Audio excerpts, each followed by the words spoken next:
നമ്മുടെ ഒരു ഫ്രണ്ട് അവൻ അല്ലെങ്കിൽ അവൾ ഒരു ലഹരിക്ക് അഡിക്റ്റഡ് ആണ് എന്നുള്ള വാർത്ത കേട്ടാൽ എങ്ങനെയായിരിക്കും നമ്മൾ റിയാക്ട് ചെയ്യുക? വളരെ ഗൗരവമേറിയ ഒരു വിഷയമാണ് അല്ലേ? എന്നാൽ നമ്മൾ കഴിഞ്ഞ കുറച്ച് വീഡിയോ സീരീസുകളിലായിട്ട് ഡിസ്ട്രാക്ഷൻസിനെ കുറിച്ചാണ് ചർച്ച ചെയ്യുന്നത്. ലഹരി എന്നുള്ളതും അതൊരു ഡിസ്ട്രാക്ഷനാണ്. ഡിസ്ട്രാക്ഷൻ എന്താന്നുള്ളത് നമ്മൾ പറഞ്ഞു അല്ലേ? നമുക്കൊരു ലോങ് ടേം ഗോൾ ഉണ്ട്, എന്നാൽ ആ ഗോളിൽ എത്തുന്നതിന് മുന്നേ ഒരുപാട് കടമ്പകൾ കടക്കേണ്ടതുണ്ട്, അല്ലെങ്കിൽ ഡിസ്ട്രാക്ട് ആയിട്ടുള്ള ഏരിയകളുണ്ട്. ലഹരിയുടെ കേസ് പറയുകയാണെങ്കിലും നമ്മുടെ ഗോൾ അച്ചീവ് ചെയ്യുന്നതിനുള്ള തടസ്സങ്ങളായി മാറുന്ന വസ്തുക്കളാണ് ഈ പറയുന്ന ലഹരി വസ്തുക്കളും.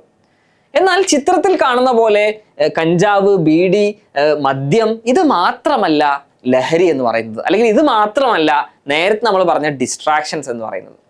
നോക്കൂ, distractions are not limited to intoxicants like drugs or alcohol. പിന്നെ എന്താണ് ഈ ലഹരി എന്ന് പറയുന്നത്? തന്നെയാണ് നമ്മുടെ കയ്യിലുള്ള മൊബൈൽ ഫോൺ ആയാലും, നമ്മൾ കാണുന്ന യൂട്യൂബ് വീഡിയോ സീരീസ് ആണെങ്കിലും, നമ്മൾ കാണുന്ന നെറ്റ്ഫ്ലിക്സിലെ വീഡിയോ സീരീസ് ആണെങ്കിലും, നമ്മൾ ഉറക്കമിളച്ചുകൊണ്ട് കാണുന്ന സിനിമകളായിക്കോട്ടെ, സീരീസ് ആയിക്കോട്ടെ, അല്ലെങ്കിൽ ഇൻസ്റ്റഗ്രാമിലെയും സ്നാപ്ചാറ്റിലെയും ചാറ്റ് ബോക്സുകളായിക്കോട്ടെ, ഇതൊക്കെ ഒരു ലഹരിയാണ്. നമ്മുടെ പഠനത്തെ, നമ്മുടെ റിയൽ അക്കാഡമിക് ഗോളിനെ ഡിസ്ട്രാക്ട് ആക്കി പോകുന്ന, അല്ലെങ്കിൽ അത്തരം ഗോളിലേക്ക് നമ്മളെ എത്താതിരിക്കാൻ വേണ്ടിയിട്ട് പല കടമ്പകളും നമ്മൾ കടക്കേണ്ടതെന്ന് പറഞ്ഞു. അത്തരം കടമ്പകളാണ് ഇതെല്ലാം ഒരു കണക്കിന് ലഹരിയാണ് എന്നർത്ഥം.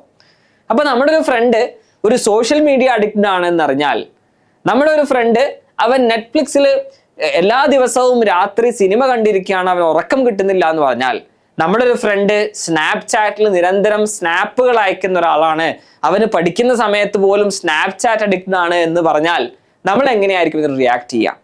വളരെ വളരെ ഗൗരവമേറിയിട്ടുള്ള ഒരു വിഷയമാണ്. ഈ വീഡിയോ കാണുന്ന കുട്ടികളെല്ലാവരും നിങ്ങളുടെ ഫ്രണ്ട്സിലേക്ക് ഈ വീഡിയോ നിർബന്ധമായിട്ടും ഷെയർ ചെയ്യിപ്പിക്കണം, സോഷ്യൽ മീഡിയ അഡിക്റ്റഡ് ആണെങ്കിൽ. ഇനി അതല്ല, ഇത്തരത്തിലുള്ള ഏതെങ്കിലും ഡ്രഗ്സിന് നിങ്ങളുടെ ഫ്രണ്ട്സ് അഡിക്റ്റഡ് ആണ് എങ്കിൽ ഇപ്പൊ തന്നെ ഈ ഒരു വീഡിയോ പെട്ടെന്ന് ഷെയർ ചെയ്ത് കൊടുക്കുക. നമുക്ക് നോക്കാം, കുറച്ച് ചോദ്യങ്ങൾ ഞാൻ നിങ്ങളോട് ചോദിക്കാം. ആദ്യം തന്നെ ഒരു ലഹരി എന്ന അർത്ഥത്തിൽ നമ്മൾ യൂസ് ചെയ്യുന്നത്, അല്ലെങ്കിൽ നമ്മൾ ഇവിടെ എടുക്കുന്നത്, ഒരു എക്സാമ്പിൾ ആയിട്ട് എടുക്കുന്നത് നമ്മുടെ മൊബൈൽ ഫോണാണ്. മൊബൈൽ ഫോൺ എന്നുള്ള ഈ ഒരു ലഹരി പദാർത്ഥം, ആ ലഹരി പദാർത്ഥവുമായി ബന്ധപ്പെട്ട്, മൊബൈൽ ഫോണുമായി ബന്ധപ്പെട്ട് എല്ലാവരും ഇന്ന് നിരന്തരം യൂസ് ചെയ്യുന്ന ഒരു ടൂൾ എന്നുള്ള അർത്ഥത്തിൽ നമ്മളോട് തന്നെ ചോദിക്കേണ്ട കുറച്ച് ചോദ്യങ്ങളാണിത്. How many status or stories have you seen ടുഡേ? നിങ്ങൾ ഇന്ന് എത്ര സ്റ്റാറ്റസ്, വാട്സപ്പിലാണെങ്കിൽ എത്ര സ്റ്റാറ്റസ് കണ്ടു, ഇൻസ്റ്റഗ്രാമിലാണെങ്കിൽ എത്ര സ്റ്റോറികൾ നിങ്ങൾ കണ്ടിട്ടുണ്ട്? How many Instagram reels and YouTube shorts do you watch every day? ഒരു ദിവസം നിങ്ങൾ എത്ര റീലുകൾ, എത്ര ഷോർട്സുകൾ കാണും? Does your father, mother, siblings complain about your phone usage? നിരന്തരം കുട്ടി ഫോണിലാണ്, സ്ക്രീനിലാണ്, ഒരു വസ്തു പഠിക്കില്ല. ഈ തരത്തിലുള്ള കംപ്ലൈൻസ് നിങ്ങൾ നിങ്ങളുടെ വീട്ടിൽ നിന്ന് കേൾക്കാറുണ്ടോ? Do you take your phone often to check if any notifications വരുമ്പോഴേക്കിതാ ഫോൺ എടുത്തുകൊണ്ട് നിങ്ങൾ നോക്കാറുണ്ടോ? ഇങ്ങനൊരു സ്വഭാവം നിങ്ങൾക്കുണ്ടോ? ഇത് ഒരു സെൽഫ് വാല്യുവേഷൻ ടെസ്റ്റ് ആണ്. ഇതൊക്കെ കറക്റ്റ് ആണ് എങ്കിൽ, ഈ ചോദ്യങ്ങൾക്ക് യെസ് എന്നാണ് ഉത്തരമെങ്കിൽ, അല്ലെങ്കിൽ സ്റ്റോറികളും സ്റ്റാറ്റസുകളും ഒരുപാടെണ്ണം നിരന്തരം കാണുന്നുണ്ട് എങ്കിൽ, മണിക്കൂറുകൾ കണക്കിന് ഫോണിൽ നിങ്ങൾ സ്പെൻഡ് ചെയ്യുന്നുണ്ട് എങ്കിൽ, നിങ്ങളും ഒരു ഫോൺ അഡിക്റ്റഡ് ആണ്, അല്ലെങ്കിൽ ഒരു ഡ്രഗ് അഡിക്റ്റഡ് ആണ്, അല്ലെങ്കിൽ ഒരു ലഹരിക്ക് അടിമയാണ് എന്ന് നമുക്ക് പറയാം സിംപ്ലി. സോ നിങ്ങൾ നിർബന്ധമായിട്ടും ഗൗരവപൂർവം ഈ ലഹരിയിൽ നിന്ന്, ഈ ഫോൺ എന്ന അഡിക്ഷനിൽ നിന്ന്, ഈ ഡിസ്ട്രാക്ഷനിൽ നിന്ന്, സോഷ്യൽ മീഡിയയുടെ ഈ ഒരു വലയത്തിൽ നിന്ന് എങ്ങനെ ചാടിക്കടക്കാം എന്നറിയേണ്ടതുണ്ട്. ഇനിയുള്ള കുറച്ച് ദിവസം, പ്രത്യേകിച്ച് 10ാം ക്ലാസ്സുകാരുടെ കേസ് ആണെങ്കിൽ SSLC എക്സാം അല്ലെങ്കിൽ ആനുവൽ എക്സാം അടുക്കാറായി. ഇനിയുള്ള 25 ദിവസം, 30 ദിവസം, 40 ദിവസം കൃത്യമായിട്ടുള്ള പ്ലാനിങ് ഇല്ലാതെയാണ് നിങ്ങൾ പോകുന്നതെങ്കിൽ യു വിൽ ബി ഫെയിൽഡ്. ഒരു സംശയവുമില്ല, നിങ്ങൾ തോറ്റുപോകും. നിങ്ങളുടെ അക്കാഡമിക്സിൽ മാത്രമല്ല, നിങ്ങളുടെ ജീവിതത്തിൽ വരെ നിങ്ങൾ തോറ്റുപോകും. അതുകൊണ്ട് എങ്ങനെ ഈ ഡിസ്ട്രാക്ഷൻസിൽ നിന്നും ഓവർകം ചെയ്യാം എന്നുള്ള കുറച്ച് ടിപ്സ് നമുക്ക് നോക്കാം. യെസ്, അപ്പോൾ ആ ചിത്രത്തിൽ കാണുന്ന പോലെ പഠിക്കാനിരിക്കുന്ന ഒരു കുട്ടി, അവന്റെ തലയിൽ മുഴുവൻ സോഷ്യൽ മീഡിയ പ്ലാറ്റ്ഫോമുകളാണ്. ഫേസ്ബുക്കിലെയും ഇൻസ്റ്റഗ്രാമിലെയും സ്നാപ്ചാറ്റിലെയും ട്വിറ്ററിലെയും സ്കൈപ്പിലെയും വാട്സാപ്പിലെയും ഒക്കെ പോസ്റ്റുകളും നോട്ടിഫിക്കേഷൻസും കമന്റുകളും ലൈക്കുകളും റിയാക്ഷൻസും ഒക്കെയാണ് തങ്ങളുടെ മനസ്സിലുള്ളത്. നോക്കൂ, anything that takes us away from our real life purpose or long term goal is a distraction. നമ്മൾ പറഞ്ഞ സംഗതി തന്നെയാണ്. എന്തോ ആയിക്കോട്ടെ, നമ്മുടെ ഗോളിലേക്ക് എത്താൻ തടസ്സം നിൽക്കുന്നുണ്ടോ അതൊക്കെ ഡിസ്ട്രാക്ഷൻസ് ആണ്. ഇൻസ്റ്റന്റ് ആയിട്ടുള്ള ഗ്രാറ്റിഫിക്കേഷൻസ്, ഇൻസ്റ്റന്റ് ആയിട്ടുള്ള സന്തോഷം, ഒരു കുളിര് കിട്ടുന്നുണ്ട് എങ്കിൽ ദാറ്റ്സ് ഡിസ്ട്രാക്ഷൻ എന്നുള്ളത് നമ്മൾ മനസ്സിലാക്കുക. ഇനി നോക്കൂ, നമ്മുടെ ബ്രെയിനിൽ drugs affect the brain's reward system, hijacking it to seek pleasure over purpose. നമ്മൾ പറഞ്ഞല്ലേ ഇൻസ്റ്റന്റ് ആയിട്ടുള്ള ഗ്രാറ്റിഫിക്കേഷൻ. എന്താണ് ഇൻസ്റ്റന്റ് ഗ്രാറ്റിഫിക്കേഷൻ? നമുക്ക് നല്ലോണം പഠിച്ച് നല്ല മാർക്ക് കിട്ടണം, നല്ല A+ കിട്ടണം, ഫുൾ A1 കിട്ടണം എന്നൊക്കെയാണ് നമ്മുടെ ഗോൾ.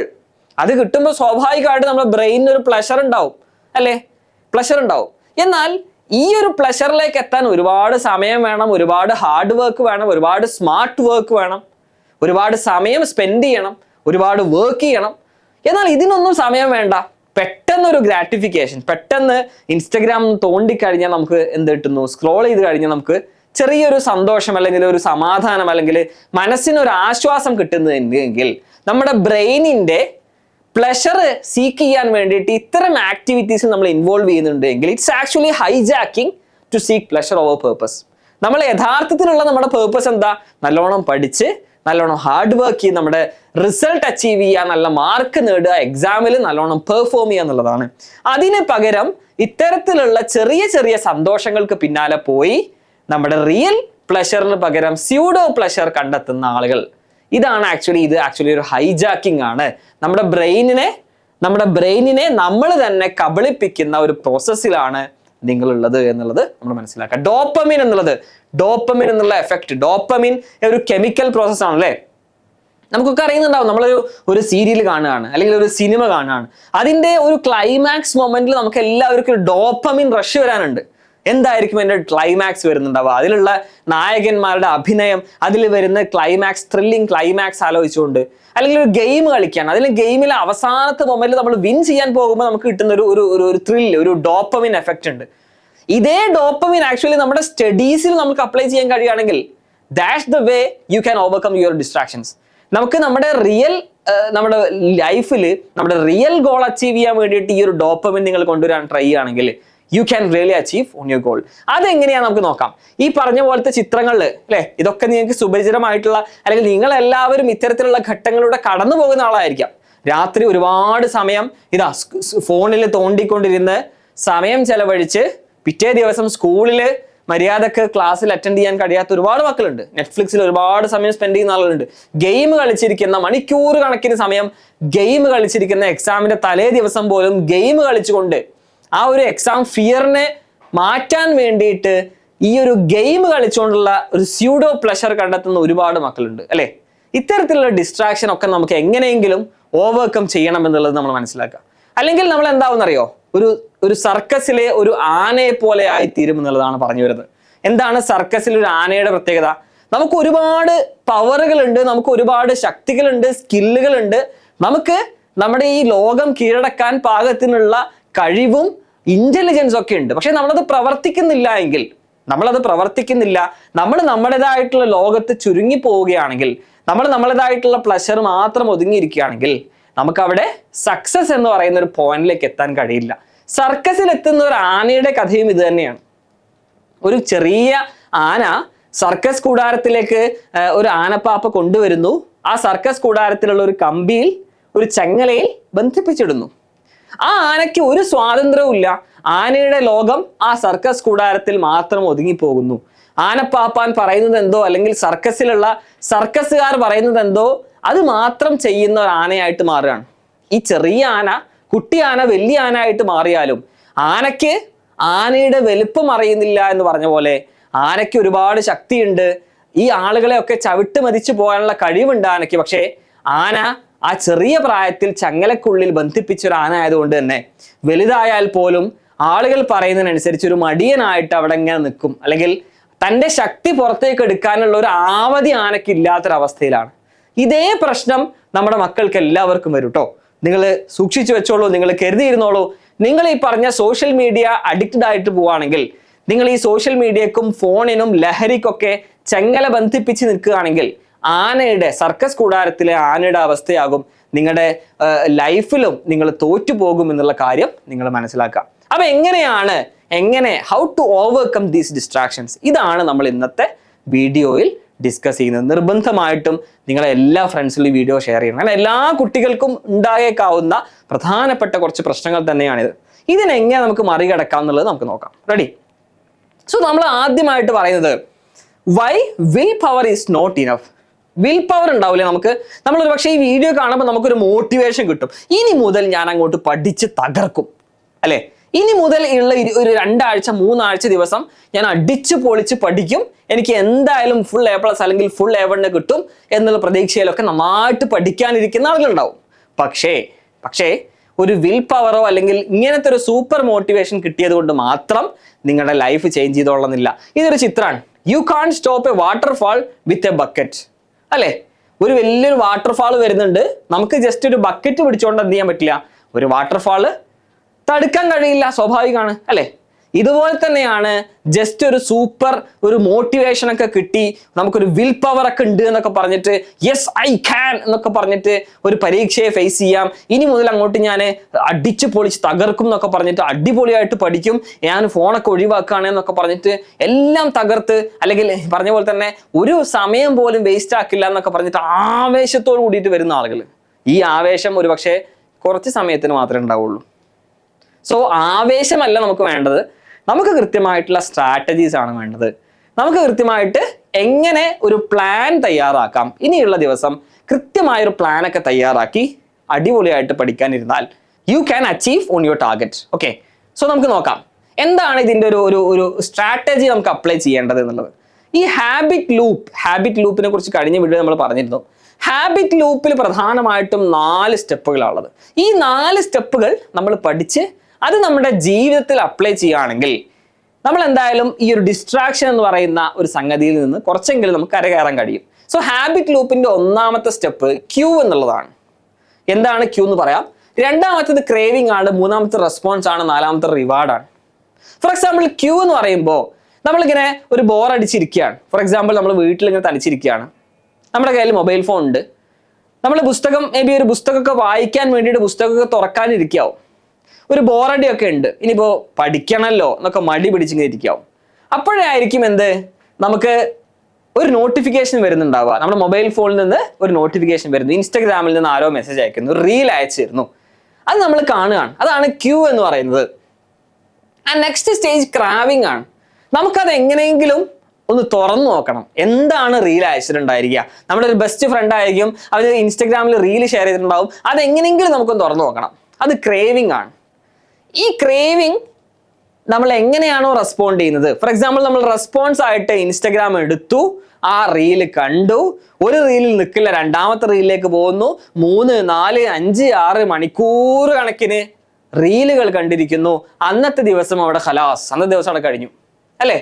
ഇതാണ് ഒട്ടുമിക്ക കുട്ടികളുടെയും ഒരു കഥ എന്ന് പറയുന്നത്, അല്ലേ? ഇനി 4ാമത്തെ സ്റ്റെപ്പ് എന്ന് പറയുന്നത് റിവാർഡാണ്. അങ്ങനെ നമ്മൾ റീലൊക്കെ കണ്ടു, അപ്പൊ നമുക്കൊരു സമാധാനം കിട്ടി, അല്ലെങ്കിൽ ഒരു ഡോപ്പമിൻ ഹിറ്റ് കിട്ടി. ഡോപ്പമിന്റെ കഥ നമ്മൾ നേരത്തെ പറഞ്ഞു, അല്ലേ? അപ്പൊ ഇതാണ് ഹാബിറ്റ് ലൂപ്പ്. ഇതെങ്ങനെ നമുക്ക് പോസിറ്റീവായിട്ട് യൂട്ടിലൈസ് ചെയ്യാൻ പറ്റും? നമ്മുടെ റിയൽ പേർപ്പസ്, റിയൽ ഗോൾ എന്ന് പറയുന്നത് നമുക്ക് ഫുൾ A+ അല്ലെങ്കിൽ ഫുൾ A1 നല്ല മാർക്ക് കിട്ടുക എന്നുള്ളതാണ്. അത് നമ്മളിങ്ങനെ സ്വപ്നം കാണുന്നു, അല്ലേ? നമ്മളിങ്ങനെ ഒന്ന് പ്ലാൻ ചെയ്യുക, എങ്ങനെയാണ് നമുക്കൊന്ന് കൃത്യമായിട്ട് പഠിച്ചു കഴിഞ്ഞാൽ ഒരു 2 മാസം കഴിഞ്ഞാൽ നമ്മുടെ റിസൾട്ട് വരും, ആനുവൽ എക്സാമിന്റെ.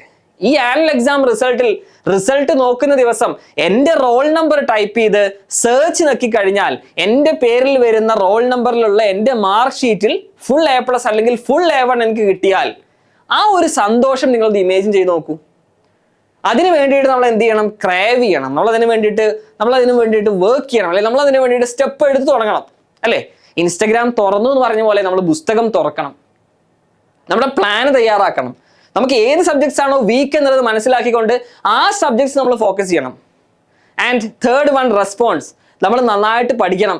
പ്രീവിയസ് ഇയർ ക്വസ്റ്റ്യൻ പേപ്പേഴ്സ് കൃത്യമായിട്ട് നമ്മൾ എന്ത് ചെയ്യണം? റിവൈസ് ചെയ്യണം. ഇങ്ങനെ ചെയ്യുകയാണെങ്കിൽ എന്ത് ചെയ്യും? റിവാർഡായിട്ട് നമുക്ക് സ്വാഭാവികമായിട്ടും ഫുൾ A+, ഫുൾ A1 അല്ലെങ്കിൽ നല്ല മാർക്ക്, നമ്മൾ എക്സ്പെക്ട് ചെയ്യുന്ന ഒരു മാർക്ക് എന്തായാലും നമുക്ക് കിട്ടും. സോ ഈ ഹാബിറ്റ് ലൂപ്പ് ചെറിയ ഇൻസ്റ്റന്റ് ഗ്രാറ്റിഫിക്കേഷൻ അല്ലാതെ നമുക്ക് വേണ്ട റിയൽ ഗോളിലേക്ക് എത്താൻ എന്ത് ചെയ്യാൻ പറ്റും എന്നുള്ളത് നോക്കി അത്തരത്തിലുള്ള ഒരു പ്ലാനിങ് തയ്യാറാക്കുകയാണ് വേണ്ടത് എന്നുള്ളതാണ് കൂടുതൽ സൂചിപ്പിക്കാനുള്ളത്. ഈ പറഞ്ഞ പോലെ തന്നെ ഒരുപാട് സ്ട്രാറ്റജീസ് നമ്മൾ അപ്ലൈ ചെയ്യേണ്ടത്. നമ്മൾ പഠിക്കാനിരിക്കുന്ന സമയത്ത് നമ്മൾ യഥാർത്ഥ ഗോൾ എന്നുള്ളത് ഫുൾ A+ അല്ലെങ്കിൽ ഫുൾ A1 ആണ്. ഇപ്പോഴത്തെ നമുക്ക് റീലുകൾ അയക്കുന്ന ഒരു ഫ്രണ്ട് ഉണ്ടായിരിക്കും. ഇതെങ്ങനെയാണ് നമ്മൾ സ്ട്രാറ്റജിക്കലി നമ്മൾ ഓവർകം ചെയ്യുക? നമുക്ക് എത്രത്തോളം നമ്മളെ മനസ്സിന് ഒരു ടാർഗറ്റ് ഉണ്ട്, ഒരു ഗോൾ ഉണ്ട്, എങ്ങനെയെങ്കിലും നല്ലോണം പഠിക്കണം എന്നൊക്കെ ആഗ്രഹം ഉണ്ടെങ്കിലും ഡിസ്ട്രാക്ഷൻസ് എന്നുള്ളത് നമ്മളെ മനസ്സിനെ റാഞ്ചിക്കൊണ്ടു പോകുന്ന വല്ലാത്തൊരു വില്ലനാണ് അല്ലെ. ആ വില്ലനെ നമുക്ക് എങ്ങനെ പ്രതിരോധിക്കാം എന്നുള്ളത് നിങ്ങൾ മനസ്സിലാക്കണം. ഒരു ക്വസ്റ്റ്യൻ കൂടെ ചോദിക്കാം. When was the last time you spend 1 hour without your phone? 1 മണിക്കൂർ നിങ്ങൾ ഫോൺ ഇല്ലാതെ ജീവിച്ചിരുന്ന സമയം എന്നായിരുന്നു? ഫോൺ ഇല്ലാതെ 1 മണിക്കൂർ സമയം നിങ്ങൾ എന്നാണ് സ്പെൻഡ് ചെയ്ത്? നിങ്ങൾ ആലോചിച്ച് നോക്കൂ. നിങ്ങൾ ആദ്യം എടുക്കേണ്ട സ്റ്റെപ്പ് എന്താ അറിയോ? ഫോണ് നിങ്ങൾക്ക് ഈസിലി ആക്സസിബിൾ അല്ലാത്തൊരു സ്ഥലത്ത് മാറ്റി വെക്കുക. പഠിക്കാനിരിക്കുന്ന സ്റ്റഡി ടേബിളിൽ അല്ലെങ്കിൽ ആ റൂമിൽ നിങ്ങൾ ഫോണ് വെക്കണ്ട, പ്രശ്നം തീർന്നില്ലേ? ഇൻസ്റ്റഗ്രാം നോട്ടിഫിക്കേഷൻ വരില്ല, നിങ്ങളുടെ ഫ്രണ്ട് ചാറ്റ് ചെയ്യാൻ മെസ്സേജ് അയക്കില്ല, നിങ്ങൾക്ക് നോട്ടിഫിക്കേഷൻസ് ഒന്നും വരില്ല. അങ്ങനെ ഫോണ് ഒരു പക്ഷേ നിങ്ങളുടെ പാരൻസിന്റെ അടുത്ത്, നിങ്ങളുടെ ഉമ്മയുടെ അടുത്ത്, ഉപ്പയുടെ അടുത്ത്, അച്ഛൻ്റെ അടുത്ത്, അമ്മയുടെ അടുത്ത് കൊടുക്കുക. എന്നിട്ട് പറയാ, ഇന്ന സമയം വരെ ഞാൻ പഠിക്കുകയാണ്, ഇതിൽ എന്ത് നോട്ടിഫിക്കേഷൻ വന്നാലും എനിക്ക് തരേണ്ടതില്ല, അല്ലെങ്കിൽ നോട്ടിഫിക്കേഷൻസ് ഒക്കെ ഒഴിവാക്കുക, ഓഫ് ആക്കി വെക്കുക, അല്ലെങ്കിൽ സ്വിച്ച് ഓഫ് ആക്കി വെക്കുക ഫോൺ. നിങ്ങളെ വിളിച്ചാൽ കിട്ടിയിട്ടില്ലെങ്കിൽ ഒരു പ്രശ്നമല്ല, നിങ്ങളുടെ പാരൻസിന് ആർക്കെങ്കിലും അത്യാവശ്യം ഉണ്ടെങ്കിൽ അവർ വിളിച്ചോളും. ഫോണൊക്കെ ഒന്ന് സ്വിച്ച് ഓഫ് ആക്കി നിങ്ങൾക്ക് ഈസിലി ആക്സസിബിൾ അല്ലാത്ത ഒരു സ്ഥലത്ത് ഫോൺ കൊണ്ടുപോയി വെക്കുക എന്നുള്ളതാണ്. നേരത്തെ പറഞ്ഞ പോലെ വെറും ഒരു മോട്ടിവേഷൻ കൊണ്ട് മാത്രം കാര്യമില്ല, ഇതുപോലെയുള്ള കുറച്ച് സ്റ്റെപ്പുകൾ നിങ്ങൾ ചെയ്യണം. ബുക്കുകൾ നിങ്ങളെ കാണുന്ന സ്ഥലത്ത് കൊണ്ടുപോയി വെക്കണം. ഒരു ടൈം ടേബിൾ സെറ്റ് ചെയ്യണം. ഇന്ന ചാപ്റ്റേഴ്സ് ഒക്കെ എനിക്ക് പഠിക്കാനുണ്ട് എന്നുള്ളത് കൃത്യമായിട്ടൊരു വാളിൽ നിങ്ങൾ ഒട്ടിച്ചു വെക്കണം. അത് കാണുന്ന സമയത്ത് നമുക്ക് എന്ത് ചെയ്യും? നമുക്കിനൊരു സെൽഫ് മോട്ടിവേഷൻ വരും. അതല്ലാതെ നമ്മൾ വെറും ഒരു വിൽ പവർ കൊണ്ട് എനിക്ക് എന്തായാലും ഫുൾ A+ കിട്ടും എന്നുള്ളൊരു വിൽ പവർ മാത്രം കാര്യമില്ല. Environment matters. കൃത്യമായിട്ടുള്ള എൻവിറോൺമെന്റ് സെറ്റ് ചെയ്യണം. പഠിക്കുന്ന ഒരു ബുക്ക് കാര്യങ്ങളൊക്കെ വേണം. സ്റ്റഡി ടേബിളിൽ ഒരു ടൈം ടേബിൾ വേണം. ഇന്ന പോർഷൻസ് ഒക്കെ എനിക്ക് ആദ്യം റിവൈസ് ചെയ്യണം. ഇന്ന പോർഷൻസ് ഒക്കെയാണ് എനിക്ക് നല്ലോണം ടഫ് ഉള്ളത്. അത് കഴിഞ്ഞാൽ ഒന്നുകൂടെ റിവൈസ് ചെയ്യാനുള്ള പോർഷൻസ് ഇതൊക്കെയാണ്. ഈസി ആയിട്ടുള്ള പോർഷൻസ് ഇതൊക്കെയാണ്. PYQ ക്വസ്റ്റ്യൻ പേപ്പേഴ്സ് സെറ്റൊക്കെ നമ്മുടെ ടേബിളിൽ വേണം. എന്നാൽ എന്താണ്, നമുക്കൊരു ഓവർ കോൺഫിഡൻസ് ക്രിയേറ്റ് ചെയ്യാൻ പറ്റും അല്ലേ? നമുക്ക് തന്നെ എളുപ്പത്തിൽ പഠിക്കാനുള്ളൊരു ഇൻട്രസ്റ്റ് ഉണ്ടാവും. അതല്ലാതെ ബുക്സ് ഒക്കെ എവിടെയോ ആണ്, ഇനിയിപ്പോൾ അതൊക്കെ എടുത്തുകൊണ്ട് വരണ്ടേ, ഇനിയിപ്പോൾ അത് തുറക്കണ്ടേ, ഏത് ചാപ്റ്റേഴ്സ് നമുക്ക് നോക്കണ്ടേ, ഇങ്ങനെ മടിച്ച് നമ്മുടെ സമയവും അവിടെ തീർന്നു പോകും എന്നുള്ള കാര്യം നിങ്ങൾ ഓർത്തിരിക്കുക. അപ്പൊ ബാഡ് ഹാബിറ്റ്സിനെ നമുക്ക് ഒഴിവാക്കാം, പകരം നല്ല ഹാബിറ്റ്സിനെ നമുക്ക് കൊണ്ടുവരാം. നല്ല ഹാബിറ്റ്സ് കൊണ്ടുവരാൻ ബാഡ് ഹാബിറ്റ്സിന് ഒരു ഫ്രിക്ഷൻ ക്രിയേറ്റ് ചെയ്താൽ മതി. ഞാൻ പറഞ്ഞാൽ എന്താ അറിയോ? ഫോണ് നമ്മുടെ കയ്യിൽ ഇല്ലാതിരിക്കുക. അപ്പോൾ ഫോൺ എടുക്കാൻ പോണ്ടേ എന്നൊരു തോന്നൽ വരും. ഫോൺ ഇനി ഓൺ ആക്കണ്ടേ, ഫോണ് പാരൻസിന്റെ അടുത്തിലാണെങ്കിൽ അവരോട് ചോദിക്കണ്ടേ, അതിനൊരു മടി ഉണ്ടാവും. അങ്ങനെ മടി ഉണ്ടാക്കാൻ വേണ്ടത്. എന്നാൽ സ്വാഭാവികമായിട്ടും ബാഡ് ഹാബിറ്റ്സിനെ നമുക്ക് ഒഴിവാക്കാൻ പറ്റും. ഫോണിന്റെ കാര്യം മാത്രമല്ല കേട്ടോ, ഇതുപോലെ നമുക്ക് എന്താണോ നമ്മുടെ പ്രശ്നമായിട്ട് തോന്നുന്നത്, അത്തരം സംഗതികളിലേക്ക് നമ്മൾ എത്താതിരിക്കാനുള്ള വഴികൾ നമ്മൾ തന്നെ സ്വയം ക്രിയേറ്റ് ചെയ്യുക എന്നുള്ളതാണ്. അപ്പൊ ഹാബിറ്റ്സ് എങ്ങനെയൊക്കെ നമ്മൾ ഡെവലപ്പ് ചെയ്യുന്നോ, ബാഡ് ഹാബിറ്റ്സിനെ ബെറ്റർ ഹാബിറ്റ്സ് ആക്കി മാറ്റുക. ഇൻസ്റ്റഗ്രാമിന് പകരം എന്ത് ചെയ്യുക? ഇൻസ്റ്റഗ്രാം തുറക്കണം തോന്നുന്ന സമയത്ത് നമ്മളൊന്നിങ്ങനെ നടന്നു നോക്കുക, പുറത്തൊക്കെ ഒന്ന് ഒരു 2 മിനിറ്റ് ഒന്ന് നടന്ന് ചുറ്റിയൊക്കെ ഒന്ന് വരിക. ഇൻസ്റ്റഗ്രാം തുറക്കണം തോന്നുന്ന സമയത്തൊക്കെ ഒരു വാക്ക് നമ്മൾ നടത്തുക. യൂട്യൂബ് തുറക്കണം നോക്കുന്ന സമയത്ത് എന്ത് ചെയ്യുക? 2 പേജ് ഒന്ന് മറിച്ച് വായിച്ചു നോക്കുക. അപ്പൊ നമുക്കിനൊരു സാറ്റിസ്ഫാക്ഷൻ കിട്ടുമോ? ആ 2 മിനിറ്റ് ഞാൻ യൂട്യൂബ് നോക്കിയിരുന്ന സമയത്ത് ഞാനൊരു 2 പേജ് വായിച്ചല്ലോ, ഞാൻ കൊള്ളാട്ടോ, ഞാൻ ഉഷാറാണ് എന്നുള്ളൊരു തോന്നൽ എനിക്ക് തന്നെ അല്ലെങ്കിൽ നിങ്ങൾക്ക് തന്നെ ക്രിയേറ്റ് ചെയ്യാൻ പറ്റും. സോ നമ്മൾ തന്നെ എന്ത് ചെയ്യുക? നമ്മുടെ ഒരു റിവാർഡ് സിസ്റ്റം നമ്മൾ ക്രിയേറ്റ് ചെയ്യുക. നമുക്ക് തന്നെ ഒരു സെൽഫ് സാറ്റിസ്ഫാക്ഷൻ ഉണ്ടാക്കുന്ന ഒരു റിവാർഡ് സിസ്റ്റം ക്രിയേറ്റ് ചെയ്യുക എന്നുള്ളതാണ്. അപ്പൊ അതുപോലെ തന്നെ നമ്മുടെ ടാലൻസ് നമുക്ക് അതിലൂടെ കണ്ടെത്താൻ കഴിയും. ഈ പറഞ്ഞ പോലെ തന്നെ നമ്മൾ ഈ യൂട്യൂബ് നോക്കുന്ന സമയം നമ്മൾ വായിക്കുകയാണ്, അല്ലെങ്കിൽ 2 മിനിറ്റ് വായിക്കുക, 2 മിനിറ്റ് നടക്കാൻ പോവുക, അല്ലെങ്കിൽ നമ്മുടെ ഫാമിലിയിലുള്ള മെമ്പേഴ്സിനൊക്കെ ഒന്ന് സംസാരിക്കുക. ഇതൊക്കെ നമ്മളൊരു സോഷ്യൽ മാൻ അല്ലേ? ഒരു സൊസൈറ്റിയിൽ ജീവിക്കുന്ന സമയത്ത് നമ്മൾ വെറും തോണ്ടിക്കൊണ്ടിരിക്കേണ്ട ആളുകളല്ലല്ലോ. ആളുകളോട് സംസാരിക്കണം, നമ്മുടെ നാട്ടിൽ നടക്കുന്ന സംഗതികൾ അറിയണം, നമ്മുടെ വീട്ടിൽ നടക്കുന്ന സംഗതികൾ അറിയണം, നമ്മുടെ അയൽവാസികളിൽ നടക്കുന്ന സംഗതികൾ അറിയണം, അവരോട് പോയി സംസാരിക്കണം. ഇതൊക്കെ നമുക്ക് ചെയ്യാൻ പറ്റും. അപ്പോൾ നമ്മുടെ പ്രശ്നം എന്താണെന്ന് മനസ്സിലാക്കി സോഷ്യൽ മീഡിയ ആണെങ്കിൽ സോഷ്യൽ മീഡിയയോട് സലാം പറഞ്ഞുകൊണ്ട് ബായ് പറഞ്ഞുകൊണ്ട് നമുക്ക് പോവാം. ഇനിയുള്ള ദിവസം സ്ട്രോങ് ആയിട്ട് ഇന്റൻസീവ് ആയിട്ട് പ്രിപ്പറേഷൻസിന് വേണ്ടിയിട്ട് ഒരുങ്ങുക. ഇല്ല എങ്കിൽ യു വിൽ ബി ഫെയിൽഡ് എന്നുള്ള കാര്യം നിങ്ങൾ മനസ്സിലാക്കുക. ഇല്ല എങ്കിൽ നിങ്ങൾ നിങ്ങളുടെ സക്സസിൽ ഒരു കാരണവശാലും എത്തില്ല എന്നുള്ളത് നിങ്ങൾ മനസ്സിലാക്കുക. ഓൾ ദ ബെസ്റ്റ് നേരെയാണ്. നിങ്ങൾക്ക് എന്തായാലും ഇത്തരത്തിൽ കൃത്യമായിട്ടുള്ള പ്ലാനിങ്ങോട് കൂടിയിട്ട്, നല്ല ഒരു ദൃഢനിശ്ചയത്തോട് കൂടിയിട്ട് നിങ്ങളുടെ വിൽ പവർ മാത്രമല്ല, കൃത്യമായിട്ട് പ്ലാൻ ചെയ്ത് നിങ്ങളുടെ ബാഡ് ഹാബിറ്റ്സിനേക്കൊക്കെ ഒരു ഫ്രിക്ഷൻ ക്രിയേറ്റ് ചെയ്ത് നല്ല രൂപത്തിൽ പഠിക്കുകയാണെങ്കിൽ full A+, full A1 മാത്രമല്ല, ഇനി അങ്ങോട്ടുള്ള എല്ലാ എക്സാമുകളിലും നല്ല മാർക്കോടുകൂടി ക്വാളിഫൈ ചെയ്യാൻ കഴിയും, ജയിക്കാൻ കഴിയും എന്നുള്ള കാര്യത്തിൽ യാതൊരു സംശയമില്ല. All the best. എന്ത് കട്ട സപ്പോർട്ടിന് വേണ്ടിയിട്ടും എക്സാം ലേണിംഗ് കൂടെ ഉണ്ടാവും. നിങ്ങളുടെ പ്രശ്നങ്ങളും നിങ്ങളുടെ ലേണിംഗ് ഇഷ്യൂസും ഒക്കെ കമന്റ് ചെയ്യുക. നമുക്ക് വീണ്ടും ഒരു വീഡിയോ ആയിട്ട് കാണാം. ബൈ.